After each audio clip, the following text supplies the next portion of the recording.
నెల్లూరు జిల్లా ప్రతిపాడు నియోజకవర్గంలో హోంమంత్రి సుచరిత పర్యటించారు.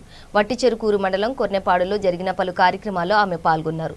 ముందుగా వాటర్ ప్లాంట్ కేంద్రాన్ని ప్రారంభించారు. అనంతరం జరిగిన కార్యక్రమంలో పాల్గొన్న ఆమె మాట్లాడుతూ ఏపీ ప్రభుత్వం అభివృద్ధికి ప్రాధాన్యత ఇస్తోందని చెప్పారు. విద్యకు అత్యంత ప్రాధాన్యత ఇస్తున్నామని, చదివించేందుకు అవకాశం లేని వాళ్లకు ప్రభుత్వం సాయాన్ని అందిస్తోందని తెలిపారు.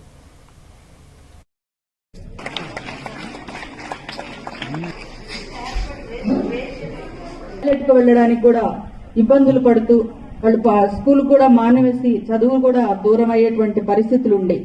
ఈరోజు దాదాపు 9 రకాల సదుపాయాలు మనకు పాఠశాలల్లో కలుగజేస్తూ ఈరోజు టాయిలెట్స్ కానివ్వండి, లేదంటే బ్లాక్ బోర్డ్ కానివ్వండి, కూర్చునేటువంటి బెంచీలు కానివ్వండి, అదేవిధంగా మనకు మంచి డ్రింకింగ్ వాటర్ ఫెసిలిటీ కానివ్వండి, ఒక మంచి కిచెన్ ఇక్కడ భోజన తయారు చేయడానికి కానివ్వండి, మనకు ఒక ఇంగ్లీష్ ల్యాబ్ కానివ్వండి, ఇవన్నీ ఏర్పాటు చేసి ఒక విద్యా విధానంలో సమూలమైనటువంటి మార్పులు తీసుకొచ్చి విద్య మంచిగా ఉంటేనే మన భవిష్యత్తు బాగుంటుంది అని ప్రగాఢంగా నమ్మి ఈరోజు చదివించుకునేటువంటి తల్లిదండ్రులు ఎవరైతే ఉన్నారో వాళ్లకు ఆ బిడ్డలను మీరు స్కూలుకు పంపితే వాళ్లకు ధైర్యంగా మనకు అమ్మఒడి కార్యక్రమం ద్వారా 15,000 రూపాయలు ఇవ్వడమే కాకుండా మనకు పిల్లలు సురేష్ గారు తీసుకోవడం జరిగింది.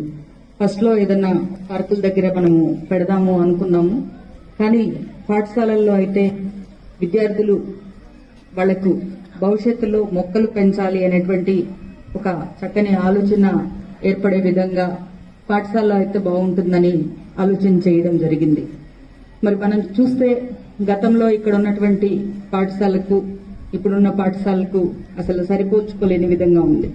మనం చాలా మంది కార్పొరేట్ పాఠశాలలో అంటూ ఉంటాం.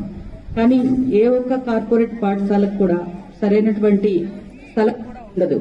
ఇరుకు గదుల్లో చిన్న చిన్న క్లాస్ రూమ్స్ లో కనీసం ప్లే గ్రౌండ్ కూడా లేకుండా మనకు విద్య నేర్పుతూ ఉంటారు. కానీ ప్రభుత్వ పాఠశాలలు ఎక్కడ చూసినా గానీ చాలా విశాలమైనటువంటి స్థలంలో ఉంటాయి.